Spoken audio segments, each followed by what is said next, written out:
What is up, guys? Welcome to the Unfazed Facts podcast, a podcast dedicated to all things Gym Leader Challenge. I'm your co-host, Joshua Benson. I'm with my other co-host, Jeff Baisch, and it has been an insane week. We have PDCGL talking about Gym Leader Challenge on its app, which is kind of nuts, but is it sun and moon on or is it black and white on? We have no clue. They don't let us know anything.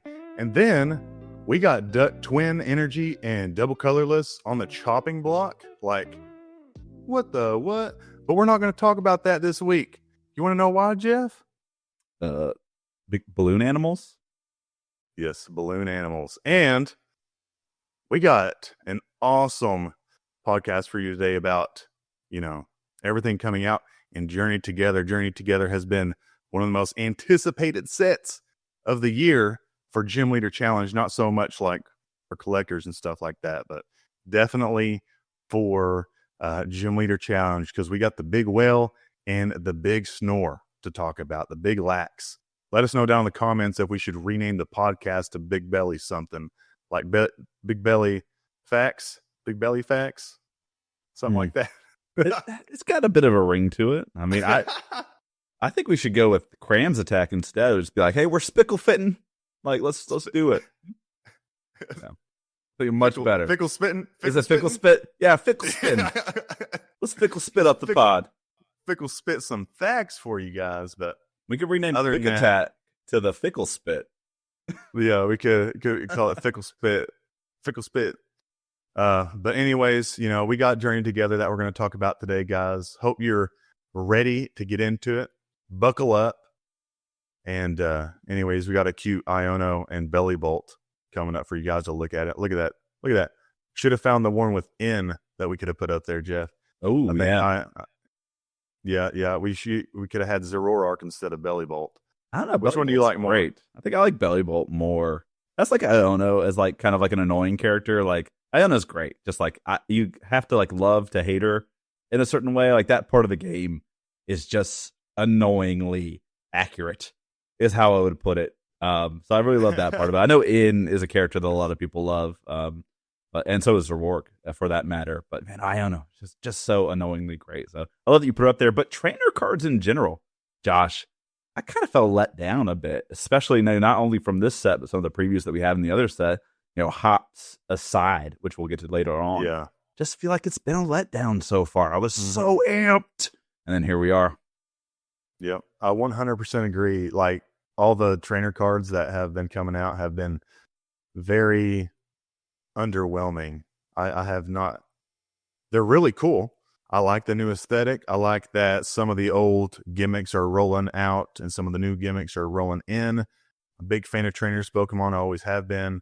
I think the new set has some Misty's cards and maybe some Brock's cards, but like so far, they haven't really given us a whole lot. And what kind of stinks is that sometimes some of the new cards that do come out that are trainers Pokemon are like EXs and stuff like that. So you could have like a really cool line of trainers Pokemon, and then the stage 2 is a EX or the stage 1 is a EX, and you're just like, man, that could have been for GLC. That would have been so. We could have had like is Wallace a water Pokemon trainer? I can't remember. Was it ice? Ice maybe? I don't know. Okay. I bet Wallace's Wailord would roll off the tongue so well if we could have got a trainers Pokemon Wailord. That would have been so funny. Instead, we got Ethan's Cyndaquil that's like straight vanilla 3 energy, does 160, which I said Cyndaquil, but it's the Typhlosion. Typhlosion. Yeah. The Typhlosion. Geez, basic? That's insane. I know, right? For the basic, that'd be busted, but it's the stage 2 instead. But it's still like the best playable Typhlosion that we have in Gym Leader Challenge. So on one side, I'm like, you suck. And the other side, I'm like, I might try to play you. Who knows? Yeah. Same feelings here. I can't wait for more trainers Pokemon to come out. But some of the new trainers Pokemon that we'll see in Journey Together, not yet. It's not going to be this. But we got grass. We got some new grass Pokemon to talk about. We got Butterfree. Butterfree is 120 HP. It's a stage 2, so doesn't have the best HP for a stage 2. Although it is a bug Pokemon, it is grass, so you do have some ways to kind of bump that HP modifier. But from there, for one grass energy, you have Scale Hurricane, and it does 60 damage. Flip four corns is four corns. Four coins, not corns. This attack does 6 damage for each heads. And if 2 or more are heads, your opponent's active Pokemon is now paralyzed.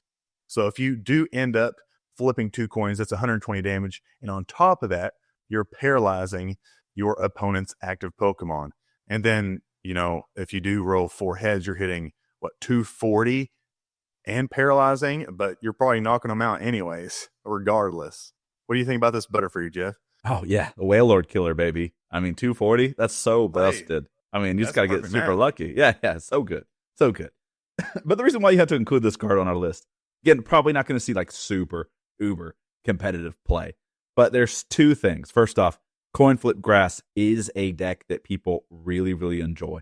So like Bramble Gas is on screen, but you're also playing, Glimwood Tangle. You also got Will and decks like that. You're just trying to flip coins, do better with those coins the second time around to do big damage. 1 energy to flip 4 coins 60 times per damage is a pretty good rate.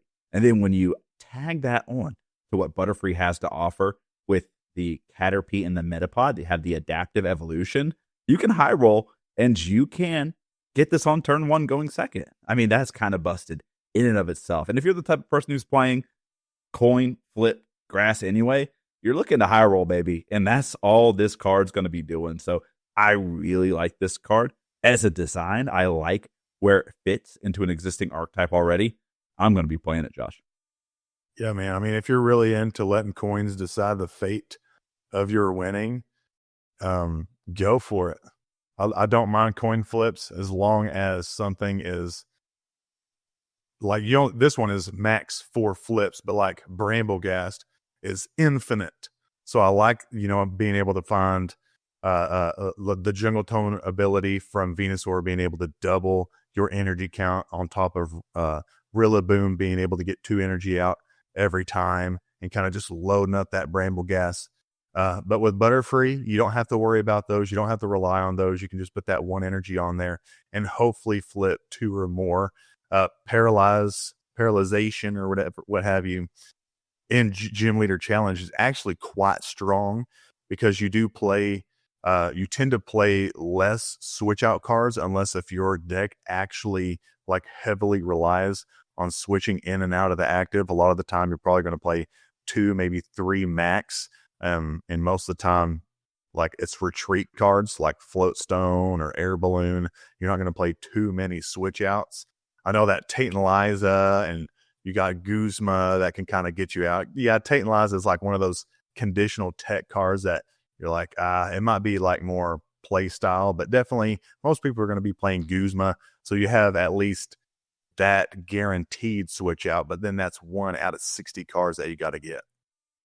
Yeah. And I mean, like I play a ton of switch outs in all my decks. That's just my play style. But yeah, Tate and Liza, you mentioned it. Definitely one of those cards that's like a little less popular these days. Always good, but like, not always the best. So you see people cutting it. Paralyze, good. I don't know. I mean, just 1 energy. 1 energy 60 on turn 1 is pretty good. And just imagine that being better is pretty good too. Obviously, I mean, at some point, I'm going to hear a story of someone going quad tails, right? Like, yeah, dude, I got Caterpie into Metapod, into Butterfree off of a timer ball on turn 1. I double heads the timer ball, quad tails the Butterfree, and that would just be an epic story. So be part of the epic story and play this card. That's all I'm going to say. Be part of the big fat L you're going to make on that first turn going second. You got to risk it to get the biscuit, or in this case, the Butterfree. Hey, those biscuits are tasty. Well, Josh, next card, we've got Lilligant here, whose Sunny Day ability boosts up your grass and fire Pokemon's attacks by 20 more damage to the active. Stage 1, 110 HP, 2 retreat cost. But of course, it's also got spinning attack here. 1 grass, double colors energy does 60. How you feeling about this card? To be honest, this card right here is probably just a switch out from like you put Lilligant in your deck instead of Lurantis. because you have 10 extra HP to kind of work with, and it does the same exact thing that Lurantis does. But I do like you have the jump bluff up there. I really enjoy being able to hit, maybe 80 with that spinning attack, or if you play more of the spread version with the, what is it called? Decidueye? No, not the tool card. Oh, Rapid Scroll. It's one of the scrolls. Yeah, Scroll of the Skies, or like one of the scrolls. Anyways, does 30 damage to everything. You can also like do 50 to the active twice and then 30 to everything on the bench, which like I think that's really cool. I enjoy doing that quite a bit. But yeah, Lilligant is just like a straight switch off unless you want to play both damage modifiers to the point where you're doing 40 more, which is also kind of fun in some double hit decks. Now, it's not going to be the most consistent. It's not going to be the best deck, but it's going to be pretty fun, like going into a game, getting that perfect setup, having Lurantis, Lilligant on the bench, having Jump Love, what have you, in the active, and maybe double hitting for 100 to the active, 100 to the active, and then possibly getting 2 KOs or, just a big KO on a bigger dude. So, yeah, I think it's pretty cool. Not the best. It's definitely fun, or just a straight switch off with Lurantis and Lilligant. Yeah, I agree that playing both is a little greedy, maybe is the word. Seems like one parallel wrecks you. Then you're already thinking about like how Grass's bench usually wants to look, Grottle on one spot. You usually have Roserade coming down. Then you want usually an attacker and then some sort of energy accelerants too. If you're playing like the Cherim Eldegoss package too, like your bench is just like so full. So do you have space for one of these, let alone two? That's a question you need to answer. I played against the double attack grass deck the other day, and I was really impressed with it like initially, and it kind of ran out of gas at the end. Yes. It did miss a KO because it was missing that 20 damage, but it was, it didn't have Lurantis set up anyway, so could it have Lurantis and Lilligant? I don't know. Just a lot to ask, but I do think redundancy is always a cool thing. Are we just missing a piece to make these cards really come together? And I think the answer is yes. But of course, as long as Torterra is in the mix, evolutions can be played in your grass deck for, an additional 50 damage regardless. Now you get that 50 plus 70 on top of Torterra's attacks here. Might be good, but don't really see these being needed with Torterra. It is those jump bluffs, the Dipplin, and the double attack grass deck that are really going to need these to kind of push it over the edge. I totally agree with that. But yeah, that's Lilligant. Lilligant looking good. If you want to switch out Lurantis with it, it's just going to be a straight switch with that. After that, we got a Selgor. A Selgor is also 100 HP. Well, not also. But we got the ephemeral poison attack. One grass, one colorless, has 70 damage. Your opponent's active Pokemon is now confused and poisoned, which can do quite a big deal. I mean, you can't get unconfused until you've either evolved it or switched out. So you're just going to stay confused, and then also you're poisoned as well. So you might hurt yourself trying to attack, but you're also taking that poison damage in between turns as well. But another thing that's really cool about this card is that you can switch this Pokemon with one of the Pokemon on your bench. So you can, combo this with Robo Substitute. You can combo this with Lily's Pokédoll and just kind of save yourself from being able to get, prize taken by your opponent.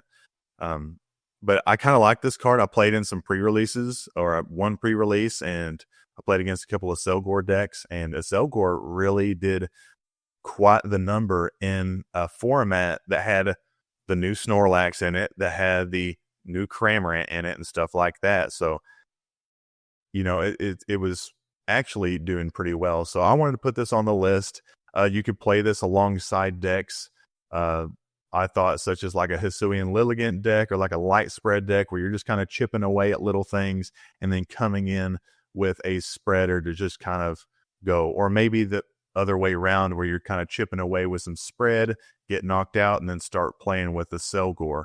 So there's all sorts of different combos you can do, but I thought a Selgor was kind of an interesting card and wanted to put this on the list.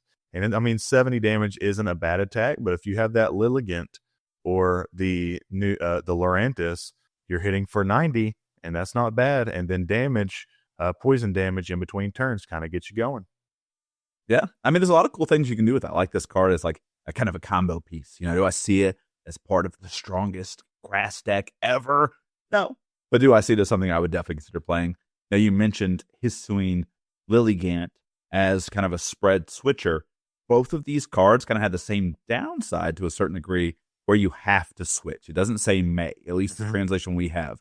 So that can sometimes be a bit of a downer when you don't have, Lily's Pokédoll or Robo Substitute or the Grass Celebi, the XY promo Celebi that can, deny a prize on coin flip. So, that can be a bit of a downside, obviously. But there's obviously cool things that you can do with this. One of them being the shift tree, that if it's in the active, makes all of your opponent's supporters just draw 3 cards instead of what their text reads. Like that would be a really cool thing to do. Maybe it's some sort of switch control deck. I don't even know. But I'm sure there's someone out there that's going to be brewing this deck up. And I really like it, Josh. Yeah, it's a pretty cool card. It's a pretty cool card. But we got some hot cards coming up. Hotter, that can burn grass. Yeah. And this is In's Darmanitan. And it's a pretty cool card. Stage 1, 140 HP, 3 retreat costs, which does mean it is heavy ball searchable. And then it's got 2 pretty good attacks. You've got Backdraft here that's double colorless. This attack does 30 damage for each energy card in your opponent's discard pile. Not basic or special, just energy. And then, not sure if this is the ultimate translation of the attack, but I love what it is, at least right now. Shout out to Justin Basil, by the way, for these awesome proxies that we got. But Darmanican, it's double red, colorless. It does 90 to the active, discard all energy, and it also does 90 to one of your opponent's benched Pokemon. Josh, seems strong. Yeah, I would say that it's pretty strong. It kind of reminds me of like this Heatmore that we have here, which does 90 and then 180 to a Pokemon on the bench if you have 3 extra energy on there. And with that Charizard kind of doubling your energy, you can have 3 on there and it counts as 6. But with this In's Darmanitan, all you have to do, if you do have it paired with the Charizard, you only have to have 2 energy on there to use the Darmanican. You're only discarding 2. You're hitting 90, which is really good. It has that 140 HP, which is just out of that threshold of 130. It's kind of just a little bit harder of a threshold to hit. It's not impossible because, the other Kyogre with that you usually see in the special waves or maybe a Hydro Pump list kind of has that same threshold of 140 HP, and you can kind of deal with that relatively easy as well. But with this In's Darmanitan, it also has 2 attacks, which not just the Darmanican, but Backdraft. So against decks that have heavy energy usage, such as some of those tankier decks like Water, like Hydro Pump, like even Metal, or maybe even Grass and stuff like that, you're going to be able to hit a little bit harder. And if you have Charizard out, you only have to have 1 energy attached to this In's Darmanitan to be able to pull off that Backdraft attack. But other than that, it is a pretty cool card. I think it's one of those cards that you kind of have to build around ish to get into it, because you're trying to set that Darmanican attack to hit that 90. Stage 1s usually are more of the cards that you're going to be trying to get up with attacks like this. So it's just one of those things that you might have to sacrifice a more optimal card, but it's definitely a fun card. What do you think, Jeff? Me, I love going after benches. And Heatmore is always a struggle to set up because you have to have, the additional 3 energy. So it's basically Charizard plus 3 is what you're looking for Heatmore. And then Heatmore is 90 to the active and then 180 to the bench. It's just a lot to do. So In's Darmanitan is at least 90. The issue always was when I played Heatmore is sometimes that 90 isn't taking a KO. So it's not a 2-for-1 all the time. So now In's Darmanitan is doing 90 and 90. You could miss on 2 KOs potentially, and then you're discarding all energy and leaving a 3 retreat Pokemon in the active, still needing some help from there. So I think it's good. Again, you mentioned it needing to be built around. I just really feel like fire needs a dynamotor that's not Blaziken. Like a stage 2 dynamotor is not good. So, that exists. There's a stage 2 dynamotor. Yeah. But it just needs something like what lightning has. And then this Instar Manatan comes really good. And then you start seeing, fire spread or fire, snipe list start putting up big numbers. But until then, it's fun. It's going to be great. It's going to get you some wins against certain decks. But I think it's going to be a little bit of copium to a certain degree. It just feels like it's not quite there. There's just a lot that needs to go right for it to do the cool thing. But having Backdraft as a backup plan is always great too. So not saying it's not a good card, just saying I think we're missing some pieces for it to truly be great. We haven't reached its potential yet. So, the card Wo-Chien comes to mind when I kind of see this card. Mm-hmm. And this is probably, I feel like, easier than to get Wo-Chien going. And Wo-Chien does 120 to 2 Pokemon on the bench. And we've seen that to be definitely effective to a point. So is it possible that Instar Manatan with the 90-90 and it being slightly easier to get going than Heatmore energy regardless if you're playing Charizard or not? Do you think it kind of has the same energy as that?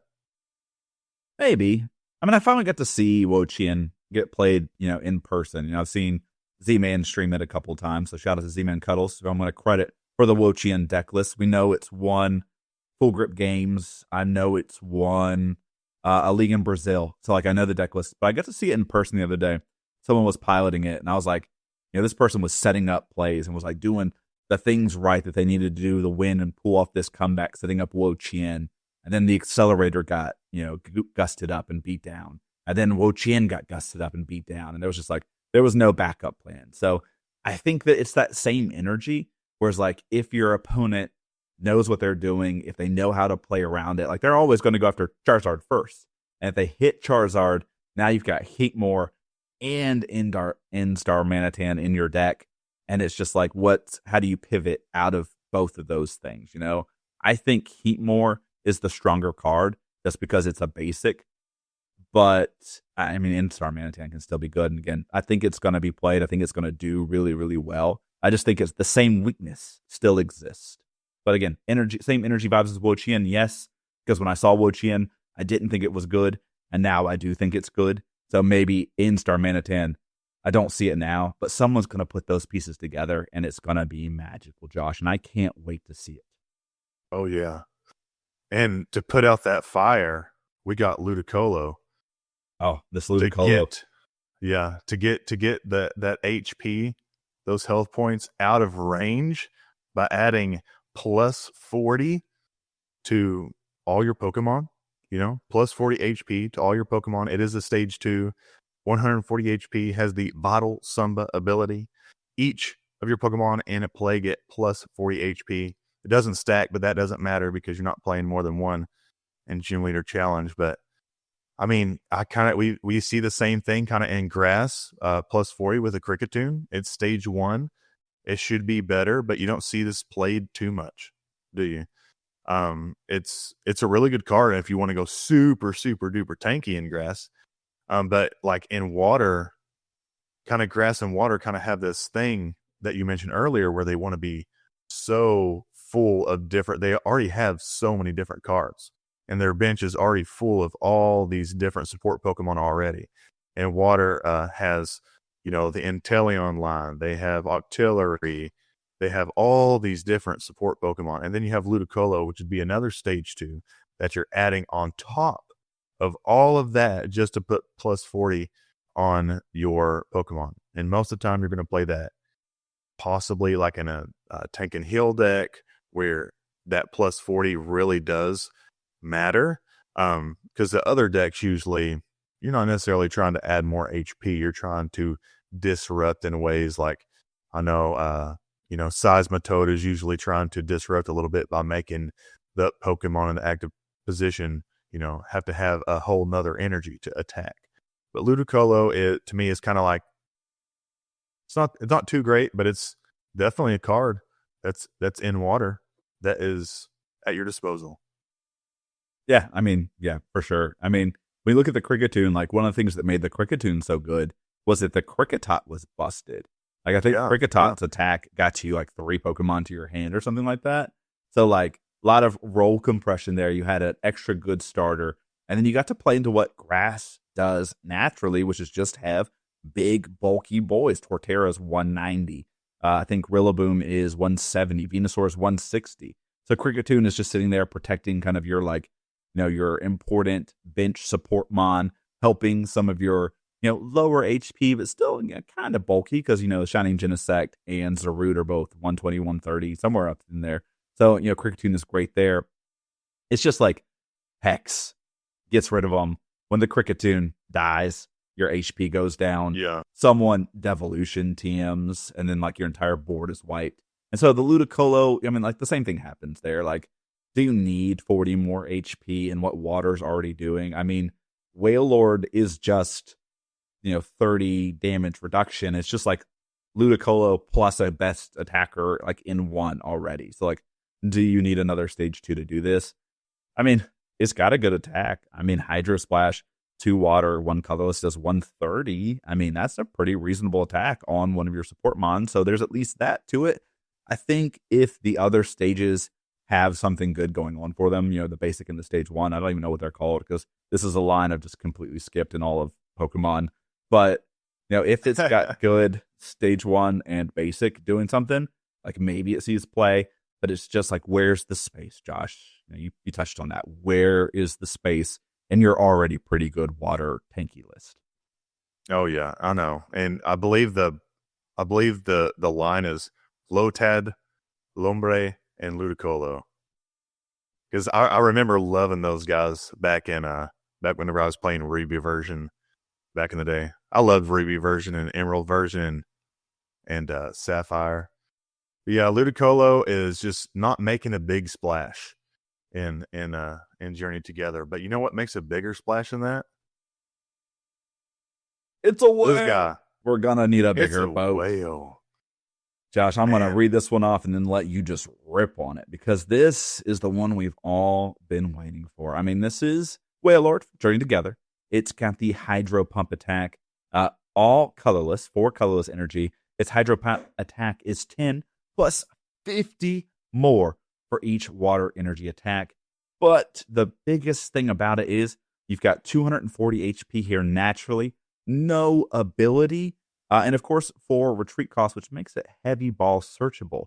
Something else to talk here about, Josh, is the Wailmer, which we're getting in the set, which is, I believe, the first Wailmer to have 130 HP, eclipsing the 120 that we had earlier. And of course, there's the 100 HP Hydro Pump version that a lot of decks would play just because it's Hydro Pump.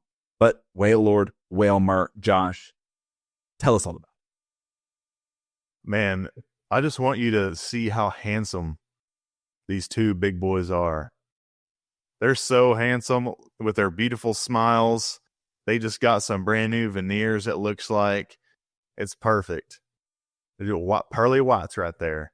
But I mean, hey, we've got the Wailord right here, the old Hydro Pump Wailord. And just first off, right off the bat, these are the same ones that they just jumped out of the open ocean and now they're back in the ocean. They're a little bit stronger. They've been working out. We got 130 HP Wailmer. That is just, I love it. I love it. This little whale boy has grown. It's almost an adult. I can't wait till they print 140 HP Wailmer. That'll be the day. That'll be the day, probably next year. I think I'll retire from GLC. we got the little guy, 130 HP. The attack is nothing to write home about. It is a heavy ball searchable as well with the 3 retreat cost. But it's just an awesome basic to have for your Wailord deck. It's awesome. It looks good. Hopefully they make like a nice printing for it and the prize packs and make it nice and sparkly for us to be able to play in our GLC decks. But then you have the main guy here, the main party guy. We got Wailmer, 240 HP. We've been talking about this for months, maybe not months, but several weeks. Everybody has been on a crazy hype fest with this guy. And it's just going to be a straight trade the old Wailord for the new Wailord. And you can see right here, plus 40 HP to its base HP stack, and then plus 10 per water energy more than the old one. So now you're just hitting for a clean, it makes math easier, clean 210 if you got all the energy on there. And it's just, I mean, we've been talking about this for a while. There's not a whole lot more you can say. It's just an incredible card that they printed. I'm really glad they printed it. And I don't even play the Hydro Pump version. I'm going to have to build another water deck to play the Hydro Pump version, which was my original roots whenever I started, was with the Water Veil Wailord. And I just enjoyed playing it so much. And then they printed the Silver Tempest one, the special whales, and I just loved that. So I was like, okay, I'm going to go hard into this. But now we got this guy, and I think I might go back to my roots a little bit. Might play Blastoise and Excalibur because I love the Blastoise. That's the reason. That's the whole my first deck. Love Blastoise, one of the best starters ever.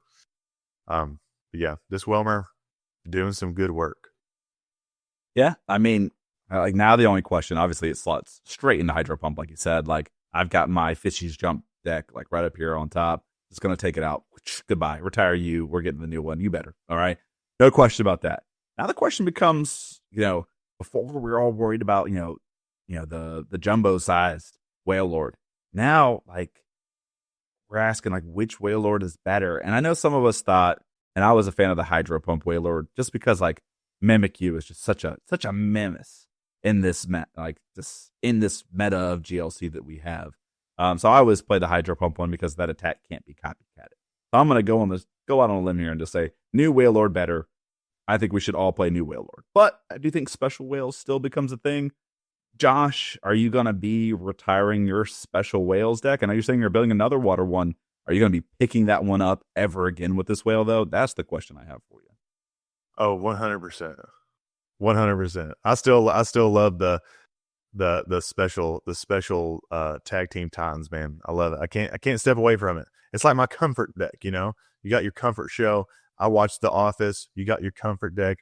I play tag team Titans and just have a fun time just playing all my shiny cards that I've been slowly building up over time. That makes a lot of sense, Josh, because you're so special. Don't make me blush, Jeff. Don't make me blush. Oh, but yeah. We got Lightning, which is the whale's biggest weakness.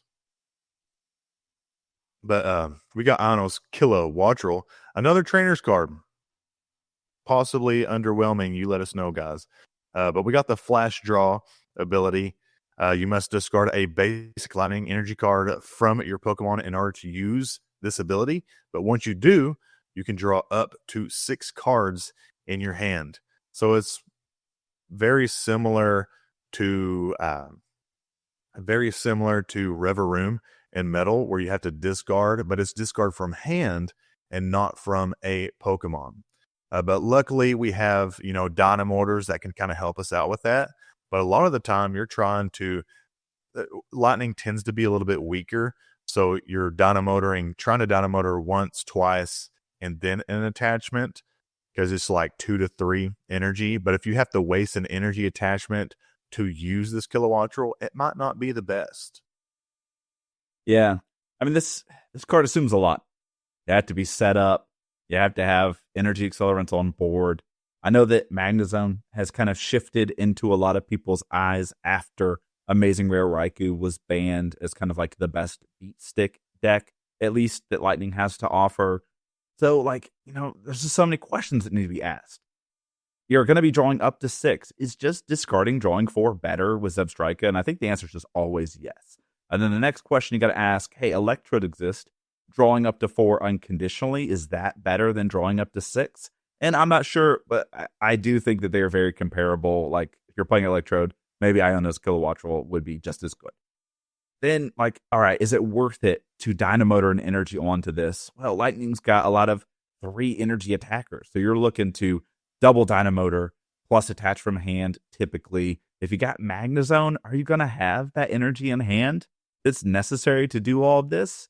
I don't know. So it's just it asks too much, in my opinion. Like it's a good card. It's got a great ability. It's just asking Lightning to do a little too much for what the type can do already. So I would prefer a lot of other options.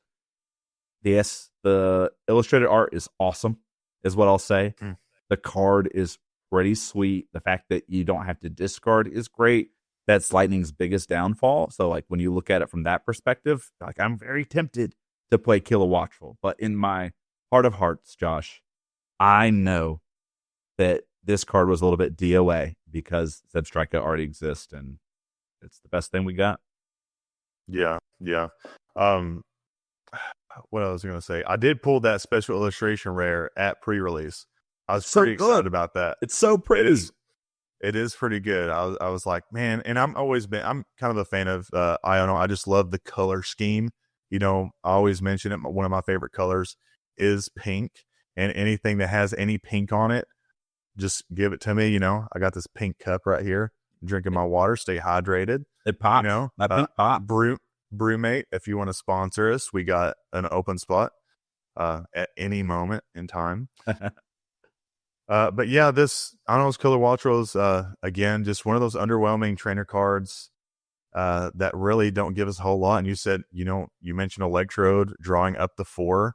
I think that's better unconditional than drawing up the 6 and then having to waste an energy. Sure, you can sometimes bank an extra energy over time, which is definitely possible with what Dynamotor gives you, because you'll be able to maybe survive a couple turns. So you might be able to bank a few energies on things, but is it really worth trying to do that? If you're a fan of Kilowattrel, this is a trainer's Pokemon, and then you have another Kilowattrel, and you can play double Kilowattrel. That really other cool. Kilowattrel is sweet, by the way, right? It's like 3 energy. I think it does 160, and it passes energy back. Like, that's one of the cards that I had on my list to play for forever. So, like, again, if you like Kilowattrel, this doesn't have to be your only option. There's a good one. I think it's pretty good. At this card, Josh, you said it too. It just feels one step away. Now, the question I have, Josh, is if it was discard from hand, are you still playing it over Zebstrika then?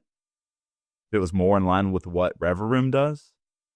I think so, because it has a little bit more of synergy with Dynamotor. You don't have to play some of those, you might not play Urn of Vitality if you're playing Urn of Vitality, because now you can have a card that actually discards an energy from your hand. And then also, we'll talk about this card later, but now you have access to being able to get cards out of the discard pile from a stadium, which is really helpful. But really, this Kilowattrel, Iono's Kilowattrel, was made for Standard, because in Standard, Iono's Belly Bolt has the ability that just lets you throw energy cards in play, basically. So Iono's Kilowattrel makes sense in Standard, just not so much for Gym Leader Challenge, unfortunately. Yeah. That bench is already so full, too, in Lightning. That's just always the thing. Like, I maybe would be considering running Kilowattrel too if it just had the bench space, but it's just not there. It's just tough.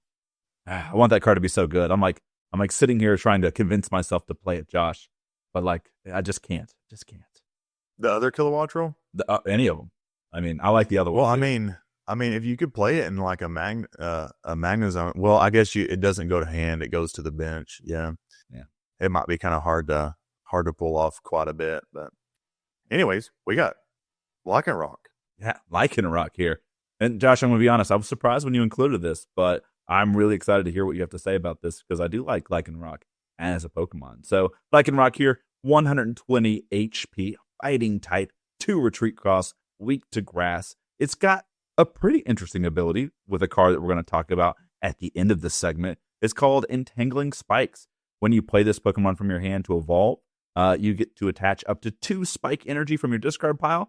Unfortunately, it's Gym Leader Challenge.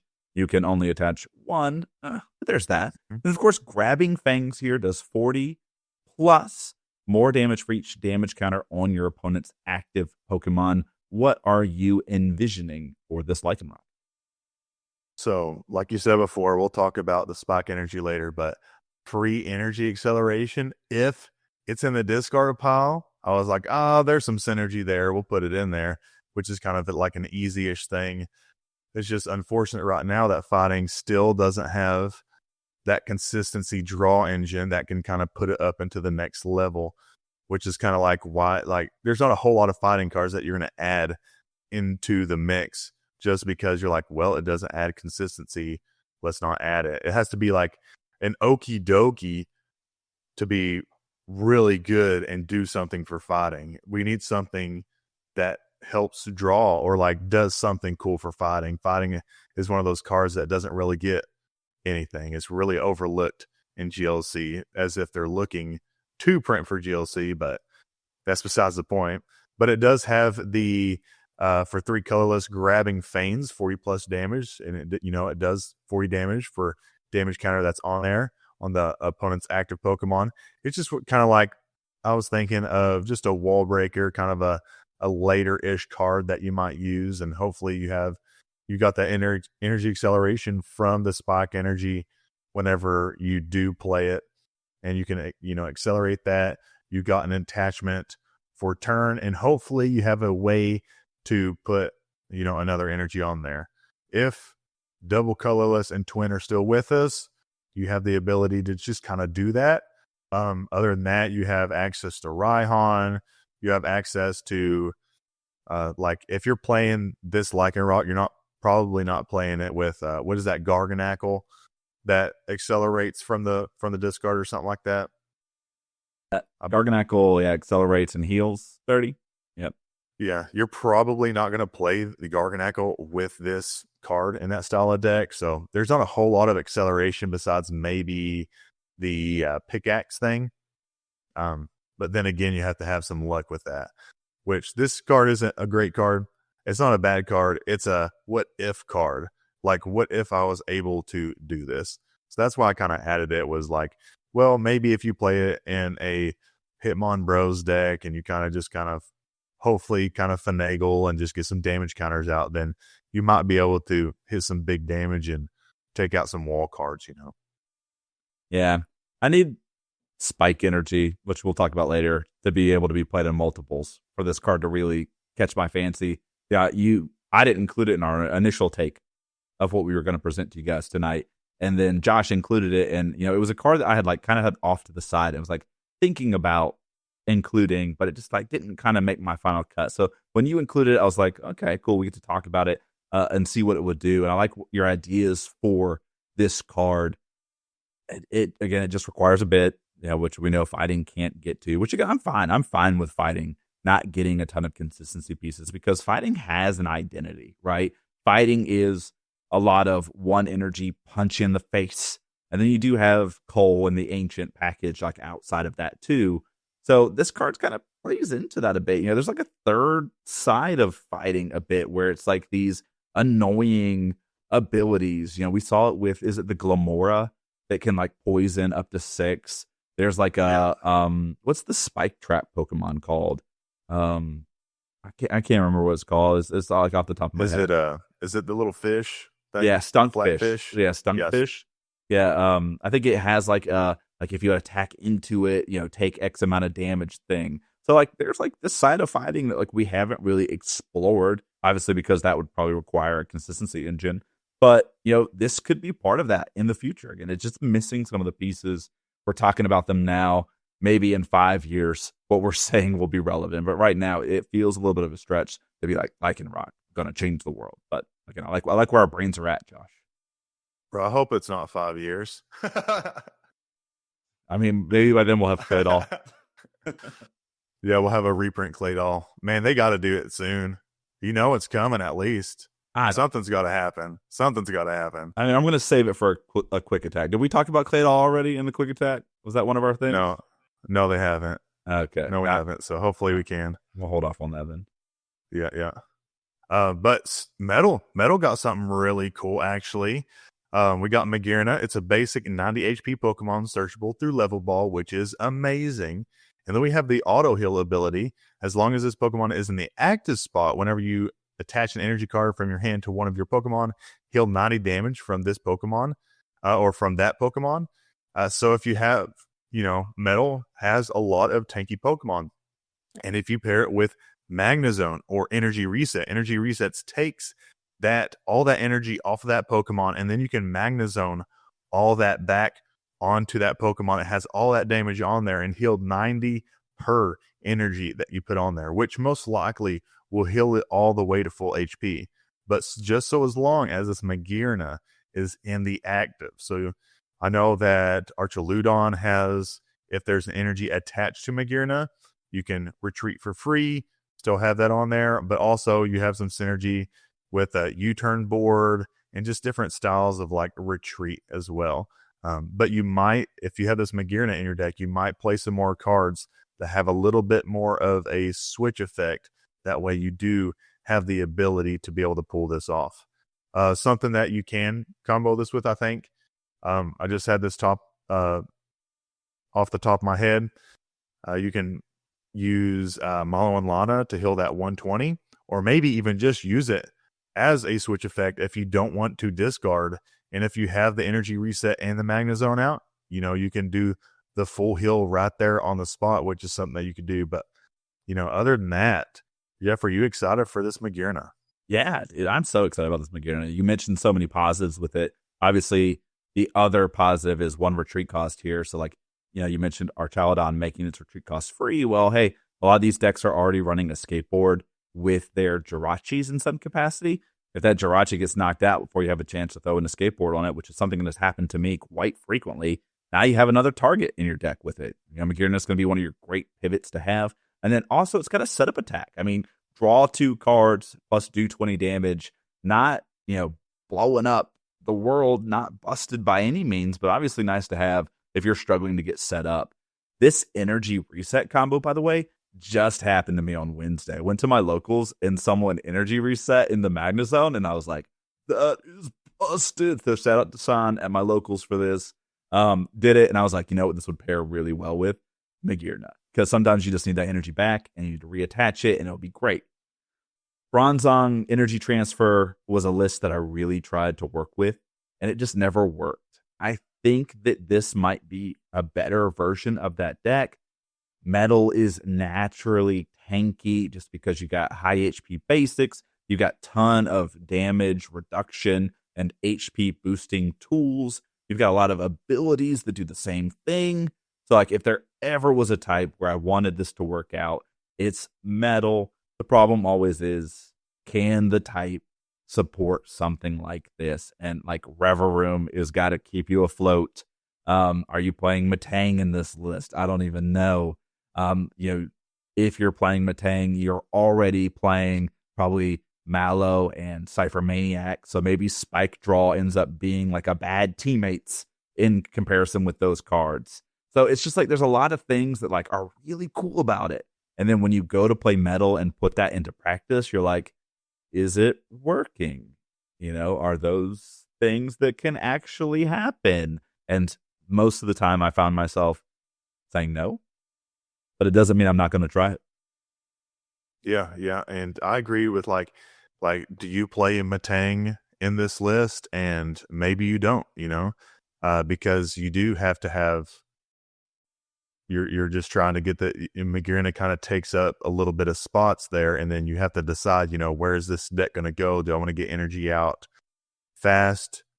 But this energy reset allows you to kind of get that energy back in the hand and not have to worry about discarding it and then putting it back in deck and then getting, Metal Maker it back on. So maybe you don't play Matang in this list with a Magearna, but maybe you do if you really love Metagross and you want to play Metagross. You don't even have to play those cards with the Metagross, Josh. You just play emergency entry Metagross and then it's busted. I mean, come on. Like I've seen that card pop. I know we've both been fans of that card for a while now. And I just keep loving seeing that card pop up in metal lists that are doing well. And like sometimes I even play in like the Max Revive package. I'm always just like, yeah, way to go, Metagross. Way to go, cool Metagross. And then we talked about bad trainers cards, or like at least the trainer suite that we got in this one, like Ionos and Ends and stuff like that. Yeah. The Metagross that we got, the Psychic Metagross was like the ultimate letdown. Like, Dude, oh, I was so upset. I was like, okay, metal Beldum. I mean, psychic Beldum. Let's go. Let's see if we can't play this in psychic. And then I looked at it and I was like, bro, come on, man. I was like, the only way you can get this to work is if you dream bowl the Metagross from the prizes and then have Matang on the bench.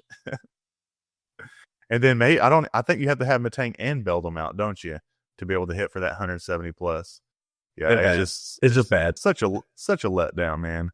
It's such a it's a letdown in standard as well. It's not that great in standard as well, I don't think. But yeah. Rough. Oh man. Way to bring that up.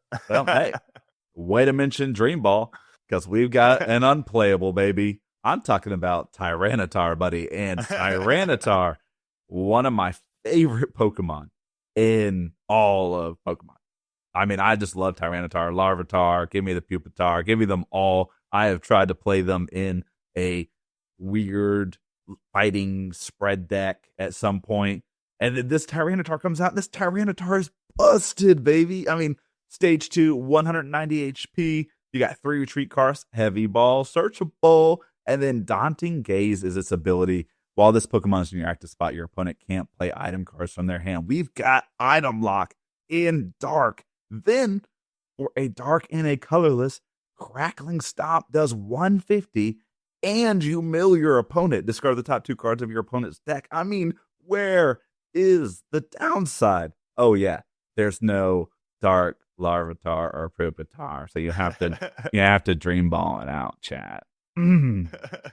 So when you go to sleep at night, is this what you dream of? You dream of being able to get this stage 2 Tyranitar out? That's all I mean, that's all I want to do, baby. I mean, there's this one, the other one that had the beautiful artwork. I mean, it was just gorgeous. And I remember it being pretty good. I can't, off the top of my head, I can't remember it. I just kind of like pushed it in the back of my brain because it's never going to happen. But just like, let me play my Tyranitar, please. Or at least make this fighting. Why aren't you printing Tyranitar as a fighting and a dark? Just print both lines. Let me play them. That would be the ultimate solution for these cards in Gym Winter Challenge. If it's dual typed, just print it as 2 different cards. Here's your dark Tyranitar. Here's your fighting Tyranitar. And it just solves all the problems. Yeah, they used to do that in the Sun and Moon where they would print, like I know Garchomp is one of the first ones that come to mind. They have that one with that has like the plus 100 Cynthia or like the 50 damage to somewhere. They have a fighting one and a dragon one. I don't know why they can't do that with anything now. Like Steelix could be metal and fighting, you know? That'd be really cool. Just do it, cowards. Have more Steelixes. Just do it. Come on. Do it. I dare you. I dare you to do it. Your cards Gym Leader Challenge playable. I dare you. Come on. Make your dreams come true. There we go. Do it. I can feel Pokemon heard us right now, and they are printing this card and fighting. So, hey, when it happens, thank Josh. He yelled at them enough. It's going to happen. I'm excited for it. I'll play it. It is kind of busted now. The more I'm looking at it, I'm like, man, this actually would be so crazy and dark. That is, I mean, it doesn't take a whole lot to get going. 190? That's nuts. Imagine this in fighting, too. Like, I know people often don't think of fighting as like a setup deck. But, like, you've got Karina, you've got Arven, you've got all these, like, type-specific cards that are going to get you this. Like, this would not be too hard to get set up. Like, one Karina is Rare Candy Tyranitar. Like, this could be happening on turn 2. And if you've already attached an energy, like, this in fighting would be so good. But here we are. I mean, it's 2 energy for 150, and you discard the top 2 cards of your opponent's deck. While I don't not even your deck. While item logging them, it actually kind of is insane. I'm not going to play this in standard, obviously, but this is definitely such a cool card. That's kind of stinks. Why? All right, moving on. That really stinks, Jeff. Then we have the dark bird Bombardier. We have for 20 damage, 1 colorless energy has the glide attack. And then for 2 dark, 1 colorless has the drop shot attack, which is the main reason why we have this. Discard all energy from this Pokemon. This attack does 120 damage to one of your opponent's Pokemon. So it's just kind of a nice snipe. Doesn't have that 130 threshold that we have, but usually 120 does well on the bench to most support Pokemon. It does have 120 HP itself, so it's kind of like susceptible to its own attack if you were to go up against a mirror. But like we have this Hydreigon right here, which kind of allows you to be able to put more energy on that Bombardier whenever you just discarded those. So it's kind of like a rain dance effect as well. Do you like this card? It is a bird. It is, first off, bird. Let's go ahead and say that. So one of the greatest things about this card is fighting resistance. Dark is almost like an auto loss to a lot of the fighting decks just because, everything is weak to fighting, at least everything important. Yeah. You do have the odd grass weakness here or there, but even the flying types, like Crobat, is weak to fighting, which I guess makes sense if you're a weak to rock, but it doesn't make a lot of sense to me sometimes. But this card, I want it to be good because you guys know me. I love to attack the bench. And so Guzzlord decks don't usually need to do that. It's like Gust up with a Guzzlord to the bench. That's how you go after the bench. You come back, take 2 prizes on something that's kind of dopey, just hanging out there. This Bombardier would let you kind of go around that if you needed to. Downside of discarding that energy is just huge in Dark. There's just not a lot of ways to recharge this up. And if you guys have seen me play recently, I've really liked this Psychic list, and we actually featured it. It was Icy Briar's Psychic list that you could just kind of loop Articunos. You've got Malamar, you've got Xatu. Now you Articuno, discard all the energy, it gets KO'd, get it back with a Tulip, do it all over again, and you could just basically go around the active, make your opponent's support Pokemon just be real sad, and then just take control of the game from there with what Psychic loves to do. Dark can't do all of that. So while this card feels so similar, it's just so far away. My brain is trying to be how do I make this 120 snipe work? Because it's such a deadly attack to do and set your opponent back a ton. I was am I going to be Galarian Moltres into Ninja Boy, into Do It Again, into Thornton? There's so many crazy things I was trying to do to make this work. It's just a little much. I think we probably need a Dynamotor effect again in Dark here for it really to see play. Yeah, with Ninja Boy, all things are possible, though. So few things are possible. Just switch one basic. Sometimes that one thing's just good. Yeah, like you said, it's once you get rid of that energy, it's hard to get everything going. And we see sometimes how easy per se it is to get energy onto Guzzlord, especially with having a double colorless or a twin. But even then, it's still taking 2 turns a lot of the time having to get that going. So with Bombardier it's just 120 damage. There are just better Pokemon that you can kind of put that damage on, and you don't have to discard it. And if you don't get a response KO from your opponent, you still have that energy available. On the other hand, this one right here, you do not. You might glide for 20. Yeah. You got Janines. Janines exist. There are a couple of Dark Pokemon that might benefit from Crispin. So there are ways. If we do see DCE and Twin Energy, maybe, say adios from the format, Dark might have to change up a bit. And I could see one of those force switch decks, because there's the Mavistiff and there's the Grimmsnarl that have a ton of colorless energy costs and their attack costs. I could see that deck kind of switching up to maybe a fire focused Dark list where you're mellowing and Raihaning on to do certain attacks. But I don't know if this would even have a place in that deck.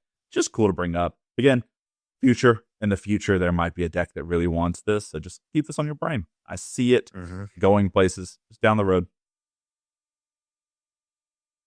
All right, Josh, I'm going to set you up for this one. All right. Imagine a world where you could play 2 Snorlaxes. Well, hey, it's this one, and guess what? Here it is. It's Hops Snorlax. Big Belly is its ability. All of your Hops Pokemon's attacks do 30 more damage to the opponent's actives. And then, of course, it's got a pretty decent attack here. Dynamic Crest is 3 colorless energy. It does 140, and then it does 80 to itself. So pretty strong, but of course that 140 is always going to be 170, and there are ways to even get that 170 higher. I'll let you talk about them, Josh. Tell us about Hops Snorlax in all of its glory. Hop Snorlax with all its glory has brought up all sorts of different productive or unproductive conversation. There's so many different things that we can go and get started with, but first off, you have a really good card, supporter card. It's a nice setup card that allows all sorts of different decks to set up. It's called Guzman Hala. It lets you look for a special energy, a tool, and a stadium. Although at the same time, it lets you find those things and easily get this guy in the active and attack you for 170 turn one going second. So it's insane.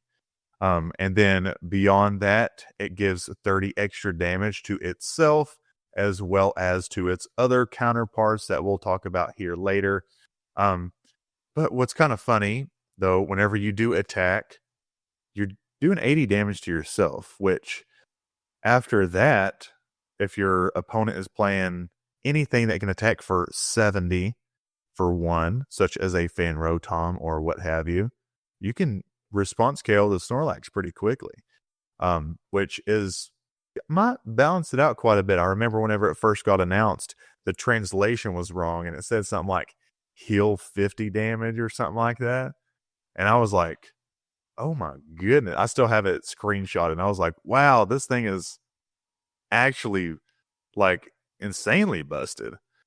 But yeah, this Hop Snorlax has brought up all sorts of different discussion on, should we have all this double colorless? Should we have twin and double colorless and DTE and different things like that? And we'll talk about that in a different episode, but there is so many different things surrounding this specific card, as well as just the Hops Pokemon package in its entirety.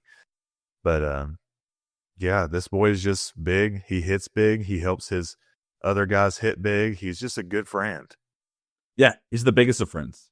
And, we mentioned changing the podcast name to Big Belly. I mean, we could call it, Dynamic Press. That's another good name for this, But moving on to it, when I see this card, all I think is balance, because this card's super well balanced. I mean, that 80 damage to itself leaves it sitting there with 70 HP. You mentioned that too. I mean, there's going to be a lot of return KOs.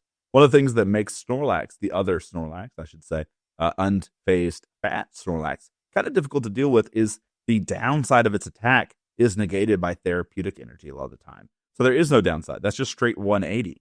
Well, Hops Snorlax, because you're going to want a certain tool attached to it, which we'll talk about later on, means that you're not going to be playing like Protection Cube on it. So it's never not going to be doing 80 to itself, basically, the entire game. And that's going to be great. Like, it's just balance. There's no real way to get around the downside. And of course, like, if they've attacked, they can't play Mal and Lana because they've attacked, right? They've ended their turn. So there's not a lot that they can do to discourage you from coming up and attacking and taking that KO on the backswing. So I like this card a lot for what it's doing. I think it's interesting. I think that its ability is actually kind of cool, especially when you get to pair it with the next card. Like, I kind of like the Hops vibe. So kudos to Creatures or whoever makes the cards. I think this is just really well balanced. Strong, but really well balanced. And 200 on turn one is just so much overkill, right? Like, I think like the highest basic you're getting is 140, right? So like, if this instead of was doing 200, it just did 140 on turn one, it would still be KOing everything that you could put in front of it, because you can't evolve yet unless you like Wally, and even then, like, maybe like Wailord surviving. So like, come on. 200 is just overkill. The 200 might matter later on in the game. So I actually think this is a terrible first attacker for the most part for colorless. So I think if they're going to Guzman Hala, they're probably going to look to do something else, unless getting that first KO is just essential. So I think we can kind of like push the 200 damage on turn one, maybe kind of like out of our brains for a while. Like, that's not that good. It's the 200 damage for, one card, basically Guzman Hala on turn like 4 or 5. That might be a little bit more devastating than this. Yeah, but also, like, if said tool does get a Banhammer, then you might consider playing Protection Cube. That way, mid-game, when you get this guy fired up after maybe your other Snorlax got knocked out, you have this backup guy, and he's not doing 80 damage to himself, hopefully. Yeah. And without the tool, is this card good enough to play? Yeah, I think it is. So, yeah, there's that. I think it's really good to play because of this next card, Josh.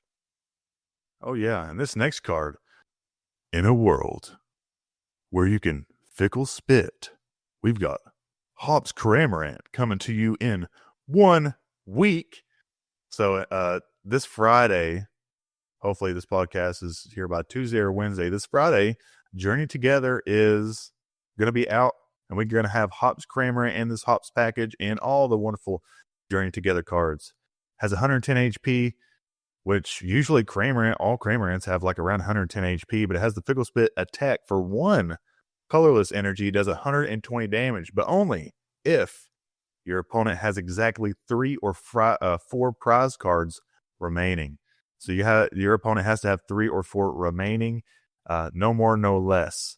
So the best time, the most optimal time to have this guy out is in the mid game. So you want to be able to at least have him in your hand or on the bench, like knowing or perceiving, being able to use this guy really on the next turn, or hopefully you just don't get interrupted whenever you have this card. But you just got to be ready for it. You got to have him out, 1 energy, you're hitting for 120. If Hop Snorlax is on the bench, you're hitting for 150. If you have the tool on there, you're hitting for 180. If you have the stadium out there with it, you're hitting for 210.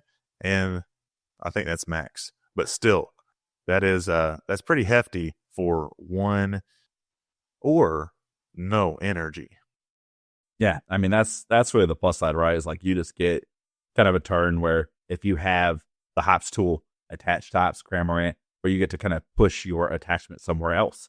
And that's just really beneficial. That's like another way of energy acceleration. And like if you look at where Turbo Colorless has been, it doesn't need help with acceleration. It's got all the tools it needs, especially with that powerful draw engine. So giving it Hops Cramorant here, the ability to boost its damage, like this is the star, baby. Like Hops Snorlax is a distraction, chat. Like don't let that get into your brain. This is it. This is the card that we're all going to be worried about. I mean, it's got fighting resistance, which again, you think about fighting being kind of like the anti-meta deck against colorless for a certain degree.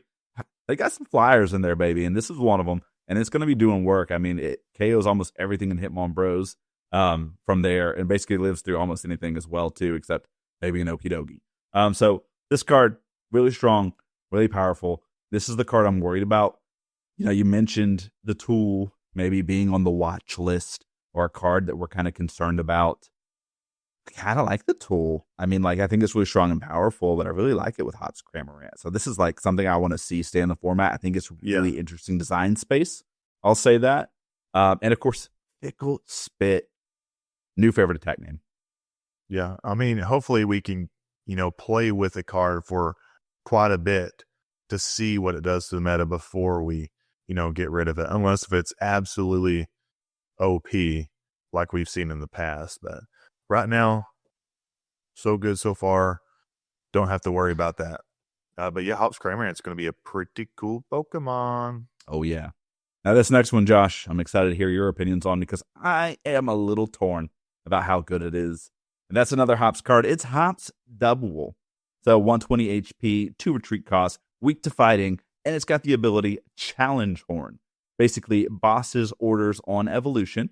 And then, of course, a pretty mid attack. You got 3 colorless energy. It does 80. That's Headbutt, baby. What do you got for us, Josh? How do you feel about Hops Double? Is it good enough to include the other Hops Mons? Hey, if you have the tool on there and everything else, you're hitting for 170. And then if you have a powerful energy on there, you're hitting for 190. That's one tough double that just bossed up whatever you have on the bench, right? That's Torterra, baby. That's Torterra, man. But no, seriously, I think Hops Double is decently cool. You can play it with, Devolution Spray and be able to, maybe get a double boss on top of the other boss and Guzma maybe and stuff like that. It just kind of frees up a little bit more of a maybe kind of gives it a higher skill ceiling to be able to pull off some different combos that are available to you. Maybe it opens up some more deck space. Maybe you don't play boss and maybe you play Guzma along with double and maybe an devolution spray, and you're able to boss up pseudo boss like 2 times in a game. Not every game, but it's definitely has its ways. But that frees up a lot of different turns and different things that you can do in a single turn. So I think Hops Double is definitely something to consider if you're just including the Hops package. And it doesn't really take much.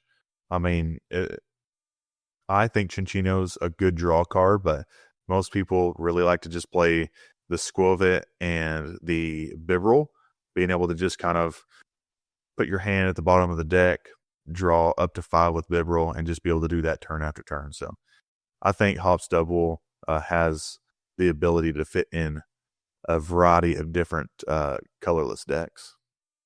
Yeah, I agree. I mean, like when I first saw the card, I was kind of like, it's obviously the worst of the 3 options. And then the more you see kind of like the matchup spread, like I do think water is going to be a challenging matchup for turbo colorless, especially if water is able to get set up. And one of the best ways to beat any water deck is to go after its engine, right? If you're able to boss up Drizzile, or if you're able to get rid of Octillery or one of the Rain Dancers kind of early, you can kind of stop Wailord from ever being an issue. And so I think that that's something that these colorless decks might look at doing. And of course, Pokemon search is always easier to do than supporter search. Of course, downside here being Double has 120 HP. Like we all wish it had 100 for Fan Rotom, right? If it had 100 for Fan Rotom, automatically busted, right? But the fact that it has 20 more HP here, playing to its detriment a bit. And then you think about, and I mentioned this, I think when we talked about the Hops tools earlier on, I'll say it again just because it's our set review episode. But you think about decks that are trying to tech against like Turbo Colorless, things like, the Ice Cube water decks that were able to, basically do damage and basics can't do any damage back to it. Double might be your only way to get around those sorts of cards. Nido Queen from the Nido's deck, Stygian Kingdom for those people who call it that, is another card that just like Turbo Colorless is never going to be able to beat. If that Nido Queen gets into the active, it's just going to keep hitting for 90 and then bases can't do damage. So having an option to do that potential, I think you said 190, which is again optimized. Like you have to have everything, which Colorless does tend to have. It might be a good option to have. Besides that, you're going to be attacking with Bibarel. And do you really want your Bibarel out there in the active? I don't think so. So Double, an option for a lot of reasons. Still don't know if we'll play it, but it's cool to see. Yeah, Bibarel flip a coin, hit 100 maybe. Hey, but if you have powerful colorless energy and a muscle band, that's potentially 140. Ooh, 140 for 3 on a coin flip, baby. Let's go. We're getting there. Yeah, here it is. Here is the big bad. The big bad, the number 1 from the set. We got Hop's Choice Band, just enabling so many different possibilities that could be done. But what Hop's Choice Band does is when the Hops Pokemon this card is attached to uses an attack, that attack costs 1 colorless energy less and does 30 more damage to your opponent's active Pokemon. So we haven't seen a card like this where you've seen cards where it takes an energy less to use. You've seen cards where it just modifies the damage a little bit, but we have not seen a combo which puts it together. And this, along with the Hops Pokemon, is why we have so much discussion around Double Colorless Twin Band. We have discussion around Guzma Hala Band. We have discussion around Hop's Choice Band. And, I mean, this card just speaks for itself in its totality of, like, how good this card is. It does so many different things for very specific niche cards. And that is where you kind of see it tree off into all these different discussions. Yeah. I mean, have you ever read a card and been like, no, that can't be right?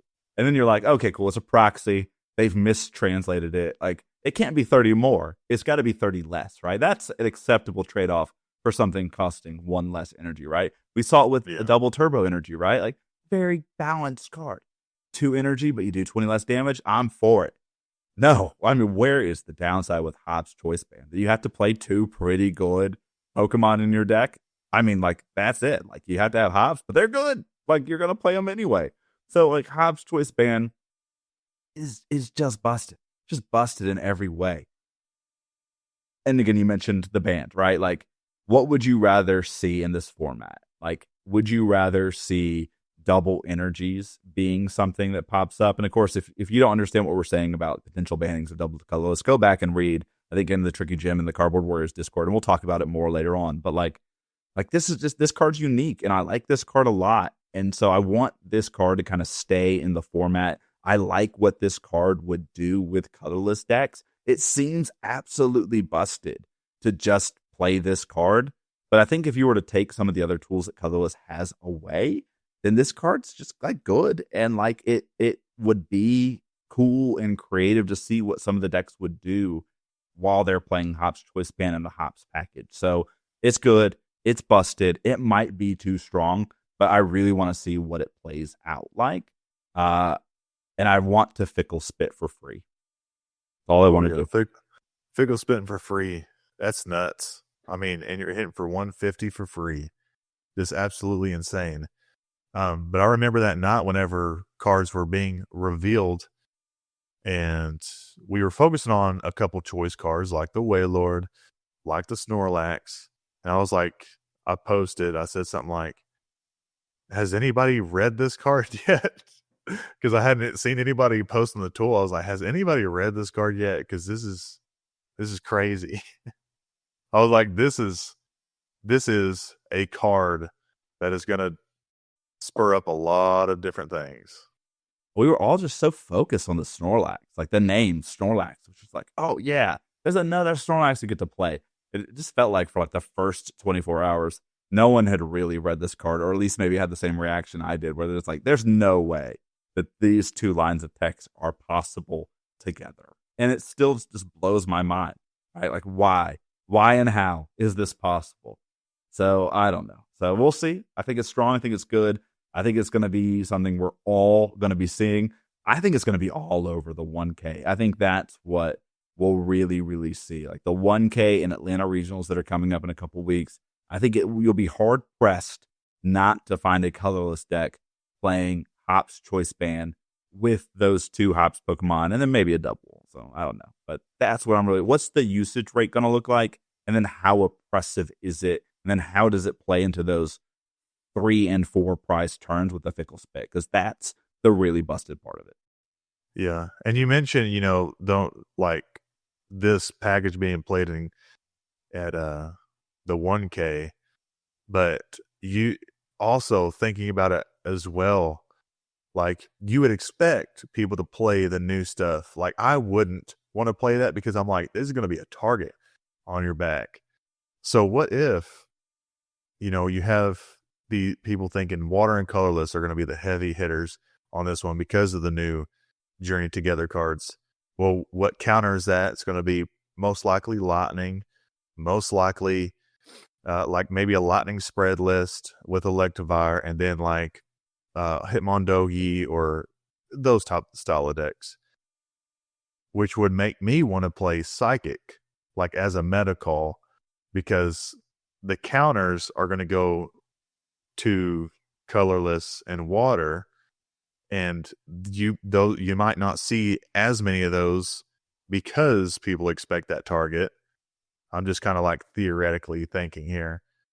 So let's like counter the counter and go Psychic. And Psychic is just like a good all-around deck that has, good matchups into color. Colorless has good matchups into water. And can, has a bench protector and stuff like that. And it's just such a good all-around deck. I think Psychic might be the call. Yeah, I mean, I wouldn't be surprised if Psychic did well at all. I also wouldn't be surprised if just like colorless is just so consistent that it's like even got a really good matchup into his bad matchups, right? We mentioned, the birds have fighting resistance. Like, you just Fickle Spit. How often can you Fickle Spit against fighting and just brick a Hitmonchan or whatever other fighting deck is? Because like fighting is going to brick at some point.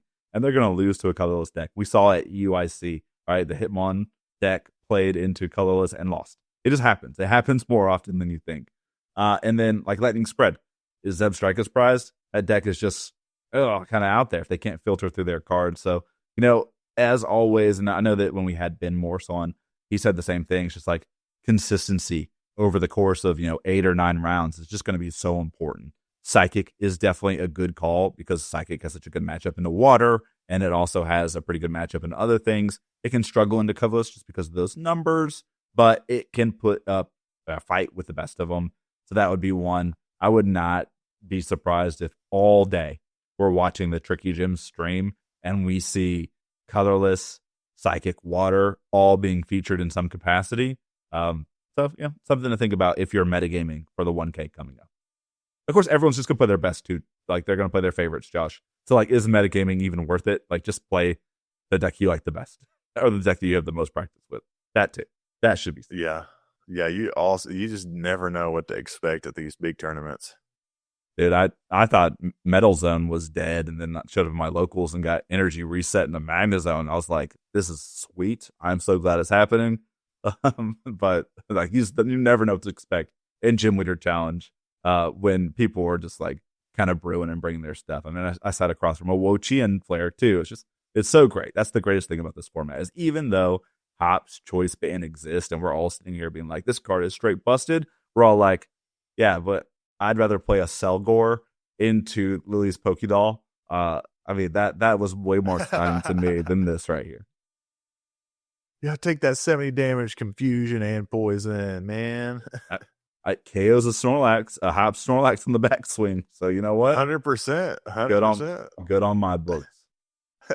And then they try to fickle spit you into your Lily's Pokédoll, and you're like, take that. Not now, baby. Not you now. just got fickle spat. All right. Oh, man. These next 2 cards, not as good, but we're going to talk about them anyway. Hops Bag. Search your deck for 2 basic Hops Pokemon and put them onto your bench. There's only 4 of them, all right, and you're most likely only playing 2. So there's that to think about. And then Postwick, the stadium. Hey, Hops Pokemon do 30 more damage. So when we were counting up all the math earlier, we were like 30 plus 30 plus 30. This is that extra 30. Yeah. Josh, I'm not sure about playing either of these cards. Are you going to shove them into your Hops deck? If you're just wanting to have fun with it, I mean, it's not going to make the deck bad. It's not going to make it super optimal, but it's not going to make it bad. Like, Hops Bag lets you look for 2 Hops Pokemon. Hopefully the ones that you're looking for aren't prized. It's like a battle VIP pass. It's like a nest ball, but better just for Hops Pokemon. And you can use it at any point during the game. So it's not terrible, but if you want to play this in your Hops deck, go for it. Same thing with Postwick. It's another 30 damage. If you think that Double is going to need that 110 HP, that 110 attack power, and then hopefully you might have Snorlax on the bench just waiting because you're like, oh, I'm not going to use them yet. I'm going to wait till later because you don't want to give up that easy prize for your opponent because it's 70 HP after you've attacked. That damage kind of stacks up. But this is all like theoretical stuff. You might try it. It might not be the best, but if you really focus on building around that Hops package, it might be worth it.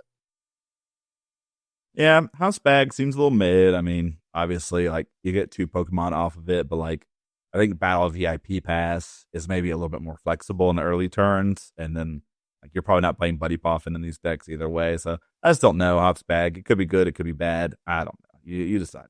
Postwick, I think, is actively a card I wouldn't want to play in most situations. Like, I'm doing the math, and like all the math is kind of like not in favor of playing Postwick. Like, the only 2 cards that it's really going to affect numbers on are Okidogi. It's going to let your Hops Snorlax hit that 230 mark if you're able to get everything. And it has, of course, the Okidogi needs a darkness energy attached to get to that 230. So Okidogi is a potential idea to have in the back of your mind if you're considering Postwick. And then it needs to be like fully charged up in order to do KO the new Wailord, right? Like, you have to have all the stuff Postwick, and then you have to have like powerful colorless energy as well. to hit over that 230 mark. So to get to that 250 number. So there's that too. So it's just like, I don't know. It doesn't seem worth it to me, but I could definitely see it being good. Really, where it's going to come in is that cram. Like, do you want your Cramorant to hit 210? That's pretty good. So something to think about. You might not play this to a 1K, but you might play this to your locals. Yep, 100%. All right. Yeah. This card, Josh. Oh, yeah. We got Brock. Brock is in the house. We're all big fans of Brock. We got Brock Scouting. Choose one. There's a little bit of flexibility for you already. Search your deck for up to 2 basic Pokemon. Reveal them and put them into your hand, then shuffle your deck. Which it's just kind of like a Sonya in that way, where you get to search for a basic, has a little bit of flexibility. Sonya lets you look for 2 basic energy. But then the other part of Brock Scouting is search your deck for an evolution Pokemon, reveal it, and put it into your hands. So you either searching for 2 basic, or you're searching for 1 evolution Pokemon. And we kind of have like different trainers right here that kind of have those same effects, or usually let you search for 3 evolution Pokemon. So, 2 basic or 2 basic energies. So I would say that Sonya is probably, if we're comparing the two, Sonya is probably the better one. Because it does let you look for energies, and energies are very important to get going in different decks. But Brock Scouting is definitely one of those interesting cards that, if you don't need 2 basics, you can get an evolution Pokemon. But I don't know if it's probably the most optimal choice. Yep, I agree. I need this card to read 2 and 2. If it was 2 basic and 2 evolution Pokemon, we're all shoving it into our deck today. Like, I don't care what, maybe Turbo Colorless doesn't, but like, you're 100% playing it if it reads 2 and 2, just like Sonya does. Again, included it because it's flexible, right? It's definitely a flexible option. Sonya doesn't see a lot of play, even though it's a flexible choice, because a lot of decks that prioritize setup just want to set up, and if they set up, they win. And then Arazu sees a lot of play, or at least more play than it did recently, and it's just not the most flexible card, right? Like, it's a setup card that doesn't get you set up, but it does get you 3 evolution Pokemon that can be pretty boasted, and it gets them to your hand, so that's pretty important. And Brock Scouting does the same thing. So I like this card for being flexible, but I agree with you, Josh. On power level, it's just like a smidge too low to, I think, to really be considered in any deck. Like, at this point, we're playing Ball Guy and then Apricorn Maker. Like, those are stronger choices than I think Brock's Scouting. Yeah. Goodbye, Brock. You were one of the good ones. So close to being playable. So close. All right, Josh, next card's up on the screen. We got Exchange Ticket. That's the new one. So after counting your prize cards, shuffle them, put them on the bottom of your deck, take that many cards from top of your deck, and put them face down. What we've had before is Rotom decks. After counting your cards, you get to shuffle your prizes back in, and then you basically get to reprise at random, but you don't know if you're going to reprise some of the cards you prize with Rotom decks. At least with Exchange Ticket, it's a guaranteed new prizing. You see Exchange Ticket fit into any existing archetypes, or do you think there are some yet to come that need it? I mean, it's just a straight trade from Rotom decks to Exchange Ticket. It's just a better Exchange Ticket. I mean, better Rotom decks, in my opinion, just because you are guaranteed not to reprise the card that you were trying to get out of the prizes. And I really like that about that card. Yeah, it's cool. I mean, it's gonna have like some synergy with like someone is playing like the cheesy Chansey prize deck, right? Like, if you need to get that Chansey into your prizes, you could stack it with Mallow, right? And then you could then guarantee to put it back into your prizes. There's no like Peonia play that you need to do. Like, you have more options for those sorts of plays as well. So I do like kind of what Exchange Ticket offers, kind of those decks that are trying these cool, nifty combos that what Rotom decks never did. I considered Rotom decks only in Psychic Lost Zone for a bit, just because, like, that's like a deck that basically only loses to its prizes. Like, if it gets going, it almost always beats evolution decks, and then it has some game against like big basic decks too. But like, I really thought Rotom decks would be good. Then sometimes you just reprise the card that you wanted. Like, hey, I need to get Colress's Experiment out. Oh, I reprised it. And I reprised Gladion, the card that could get it. GG's, Yep. So exchange tickets cool in that capacity, but of course you're always given the opportunity to prize something else important when you play cards like this, right? Like, cool, I got Colress's Experiment off my prizes. It's in my deck somewhere, but then every single thing that searches it out is also in my prizes. So it's going to be a while before I get to that. So it's things to think about, but obviously a cool option for us to have available in Gym Leader Challenge. Oh yeah. Oh yeah. We got a new cool stadium coming out, Lavencia. I kind of touched on this earlier. Once during each player's turn, this player may put up the 2 basic lightning energy cards from their discard pile into their deck. This is a Mount Coronet, if you're familiar with Mount Coronet, which does the same thing but with metal. And then also another thing that we have in common with metal is that there is a Magna Zone that is also metal, but we have one in lightning form as well. As often as you like during your turn, you may attach a basic lightning energy card from your hand to one of your Pokemon. So kind of brings a little bit more life into a lightning zone list. If you are, have been wanting to, you're like a big fan of Magnezone, or you're a big fan of like Rain Dance-ish type decks, then Lavencia actually kind of gives you a little bit of hope in this style of deck. Yeah, have you ever wanted to play water and other types? Well, hey, you can. It's called Lightning Zone. And of course, it doesn't have Drizzile or an Inteleon, so it's way worse. But you know what it does have? Lavencia, and that's basically Starmie, right? So instead of a stage 1, you've got a stadium. Is it going to get bumped next turn? Yes, but guess what? You got 2 energy back that turn. That can be busted in its own right. Is it just energy retrieval? Probably, but could you hope it to be more? Of course, that's what Copium is all about, baby. So Lavencia, I think, is a great card. I'm going to play it in my Magnezone list, but I think we are all going to be over here being like, maybe I should just play like energy retrieval or something else. So I don't know, but I think Lavencia is cool. I think it does give Magnezone like a different look to get those energy back. Does it help the Iona's Kilowatt Trolls, like its whole thing? I don't know. Like I need to test that card out still. I still think it's probably not worth it even with Lavencia in play, but it just gives you a lot of different choices. I think that if Kilowattrel was Reverum and you had Mount Coronet and Lightning, which is what this is, I do think that you 100% play it, or at least try to play it. But again, cool stadium, will be good. We will play it, and then of course, inevitably, just be like, it is energy retrieval, like I said. Unfortunately. All right, Josh, this card, when I read this card, I thought it was pretty good, and then I reread it. So you'll have to tell me how you feel about it. It's called Ruffy. Discard a Pokemon tool and a special energy from one of your opponent's Pokemon. And of course, we've had things like Faba forever in this format, which Faba lets you choose a tool, special energy attached to one of your opponent's Pokemon, and you get to Lost Zone them. And of course, it mentions Stadium card here as well. So there's Faba, there's Ruffian. You see Ruffian, see him play in Gym Leader Challenge? I mean, if like Ruffian lets you discard a tool and a special energy from one of your opponent's Pokemon, Faba gives you the choice of getting rid of a tool or a special energy or a stadium and lost zoning it.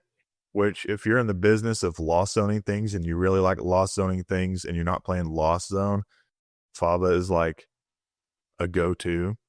But for me, I think the power level is similar-ish depending on what deck you're playing. Like some special energy decks don't play special energy recycler where you can get special energy back. Forget what it's called, but I mean, Ruffian gets rid of a special energy, also gets rid of a tool, and most people are not playing tool ways to get tools back from the discard pile. So in a way, you're kind of lost zoning things to the discard pile. Faba just kind of gives you a little bit more of reassurance. They're never going to get this back, but it also lets you have the ability to lost zone a stadium card as well. So if you don't want them to get that parallel city back, that rough seas back, that lost city back, you can just lost zone their lost city and get rid of that for the rest of the game. So I think they're on the same power level, but I'm not into playing either one of these too much in like my play style of decks per se. Gotcha. And the card we were looking for, I think, was Special Charge, the special. Special charge. Yeah. Now, so here are my thoughts. Now they're a little bit different than yours, Josh. I think Ruffian is unplayable, and I think that Faba is okay. So Ruffian is one Pokemon, so it's not like you get to hit a tool off of the Cramorant on the bench and the special energy off of the Snorlax. You got to go after the same Pokemon. And if I'm going to go after a tool or a special energy, at least the tool part of it, I'm usually going to KO, right? Like I'm getting rid of your Luxcape to put it in range to then KO it. So I don't need both. Like very rarely am I ever going to need both. And if I'm hitting both, I'm missing the KO. So I'm already in a terrible spot. So I should probably be playing a different supporter anyway. So I just think that Ruffian, not playable because it goes after one. Whereas, Faba, you have 3 different choices, and it is gone forever, like you said. So those are my thoughts about it. I really wanted Ruffian to be cool. It's one of those cards I had to reread twice because I was like, oh, if it does tool and special energy, that's way better than Faba. But then it was one opponent's Pokemon, and I was like, come on. That would have been cool if they gave you the option of like kind of like a field blower, in any combination. That'd be really cool, but unfortunately, that is not the case. Yeah. I actually think that a tool and special energy removal card that was a supporter would be pretty balanced in like the long term of it, right? Like I think like it would be pretty backbreaking to be on the end of it, but like being your supporter for turn, I think it kind of would need to be that for us to be main decking a tool and special energy remover. You got enhanced hammer, but it's an item. Yeah, field blower, but it's an item. Well, hey, make those supporters. It better do 2 things. So again, I think the balance is there. Don't be cowards. Quit the card. We can always. That's the word. That's the word of the night. Cowards. As a coward, I can say that. All right, we got Spike Energy. This is the card that we've all been waiting for ever since Lycanroc. As long as this card is attached to a Pokemon, it provides a colorless energy. If this Pokemon this card is attached to is in the active spot and is damaged by an opponent's Pokemon attack, put 2 damage counters on the attacking Pokemon. So it's very similar to Horror Energy. And then, Spinda, you're putting that damage everywhere on that board. And you're also being able to just kind of put that damage out if they attack into the Spinda. But also, that Spinda also confuses. And I've been on the bad end of this Spinda before, and it is actually kind of no fun. Yeah, I don't like it. Yeah, I mean, I got my colorless badge with colorless spread, and I'm playing like Spinda and what's the giant metal bird dragon? Iron Jugulis. I'm playing Iron Jugulis. Close. Iron Jugulis. Iron Jugulis. But yeah, like obviously there are some times when you're like, man, I wish I could spread more damage, or I wish I could like have a way to make like my opponent attacking into me work for me. And of course we have things like Frozen City, which if they attach an energy does more damage. And you've got the punching bag card. What's the punch? Vengeful Punch, which is like the tool card that puts 4 damage counters on the attacking Pokemon if it's knocked out. So like having Spike Energy be something that you could play in a colorless spread deck would be pretty cool. Obviously Horror Energy sees a lot of play in psychic spread decks. So I think Spike Energy is a really good addition to specifically colorless spread. But I'm just trying to think about what other spread decks Spike Energy might be good in. And to be honest, Psychic Spread might be up there, especially on that Blacephalon turn, since it might require 2 energy to do it. Besides that, it might not be the best because everything is just 1 Psychic Energy in those decks. In Gallade, you could use it on a Gallade to kind of discourage people from attacking into it, and then shoot it back if it ever needs to be an option. But, I like Spike Energy a lot. Again, it's going to be busted in colorless spread. Trust me, those 2 damage counters are going to matter when you get double blindsided by a Bunnelby. It's going to be there and it's going to matter. Definitely 100%. This just gives a little bit more oomph to that the colorless birds spread deck. I know. Hey, spin is a bird, right? Yes, it is. I mean, look at those wings. That's a bird bear. I see an owl bear.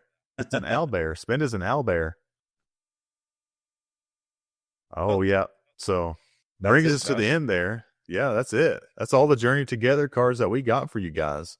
And we got 3 super important questions that we want you guys to answer down in the comments. And we're going to give you our answers, but we want to hear what you guys got to say. And Jeff, what do you think was most impactful to the set Journey Together is going to bring us? So I think there's like a super obvious answer. And I think that it's like the combination of the cards that's the most impactful. But I think for the sake of just going for one, I want to say it's actually Hop's Cramorant. Again, I kind of talked about that card a lot when we got to it. I just think that card's really good. And with or without the tool, just having a 1 energy attacker that can do 120 is pretty good. I mean, we saw Kangaskhan be so good in colorless decks for a while. Again, it's such kind of like a card. But like the fact that you could attach 1 energy and do 120 as revenge was pretty good. And then you had options to kind of beef that damage up with Powerful Colorful or, Muscle Band. Hey, Hop's Colorless or Hop's Cramorant can do that same thing, but it only costs 1. And then, of course, you throw in that tool on top of it. It's free. So I think Hop's Cramorant is my most impactful card. We'll see if that's the case come 1K. Yeah, I can definitely get on board with that, but I think for me the most impactful, I want to say Wailord just because he's my favorite and he's there. But I really think it might be Hop's Choice Band since it's bringing up such a topic of discussion. It's just the center point of everything. I think that because of that, it's going to impact it. It's going to impact GLC in a way to where there might be a ban. So that's going to be where I'm going to go with it. I do think that Fickle Spitting Cramorant is going to be very impactful, of course. But yeah, definitely Hop's Choice Band, even if it might be the obvious answer. It's just so there. It's right in your face. It's busted. It's busted. It's nuts. And it's hard to believe that they printed that card. I know. I can't even be an apologist for it and be like, well, it makes more sense for standard, which it kind of doesn't. It kind of doesn't in that sense. I'm like, man, this is going to be crazy. But that's most impactful. We got most played. I mean, I'm going to be honest. It's hard to move away from the Hops card, but I might say colorless, or I might say I said colorless. I said Wailord here. I think the Wailord might be the most played. I think Water is just like one of the most popular decks. Obviously, we've seen its popularity wane a bit, at least in some of these bigger tournaments. But I still just think at locals, at regional side events, I think that the most played type will still be somewhat watery. So I'm going to say that Wailord. It's just so good. It's got a great alt art card, so people are going to want it. I think that's the deal. What about you, Josh? I tell you what, we're really, really close on what we think the most played is going to be. Is it going to be Ludicolo? Ludicolo? No, it's not Ludicolo. It's not Ludicolo. It is a water Pokemon. I think the most played is going to be the Welmer. Oh, double dipping. I like it. That double dipping. Yeah, that makes a little sense. Most played because you're going to see it in Special Wells and Hydro Pump. You know, it's just so good. Even though we have a Hydro Pump Welmer, this 130 Welmer, HP Welmer, is just too good not to be an auto include in any deck you're playing Wailord in. So I definitely 100% think that Welmer is going to be most played. I'm starting to think that maybe you've never attached 7 energy to that Welmer before. Because I tell you, that's been a line I've had to take more than I hoped. Is KOing, winning the game with a Hydro Pump Welmer. It just happens more often than you think. I think people will switch to the 130 and then kind of miss it. So those are my 2 cents on it. We'll see. We'll see if I'm wrong. But 130 is important because if you get to the whale lord, you win the game. Is kind of the idea of those decks, right? So maybe getting your whale mark to survive is more impactful. 100%. And I don't know. I kind of feel like we're gonna agree on the most overhyped. But like, do you want to go first, or do you want me to tell you what I think is overhyped? Just want to count to 3 and say it.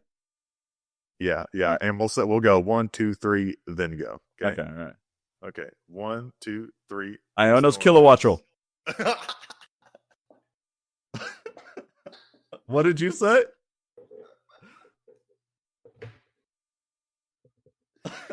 Was I wrong? No, I said Snorlax. Oh, okay. I was going there, but like that's too obvious. It's Iono's Kilowattrel. People overhyped that card because of the art. Who's overhyping? I don't know. I've seen people trying to build around that list a lot. When it first came out, people were like, "It's gonna be busted." I just think that people just tried that. I don't videos. I don't watch videos. I don't watch this. I'm in all the Discords. You know that. Talk to me about Hot Snorlax. That's the overhype. That's it, guys. The podcast has ended. This is it.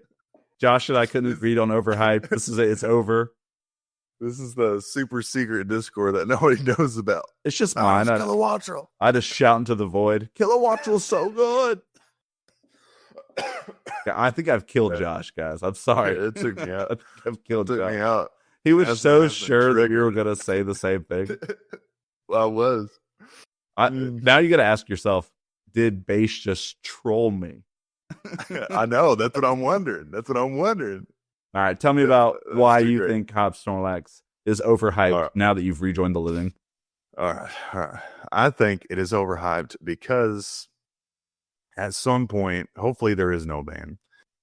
But at some point, if there is a ban, and even if there's not a ban, that doing 80 damage to yourself is just not going to be worth it in the long run, like early on sometimes. Well, depending on what your opponent puts down, if they can get a use out of something really early, okay.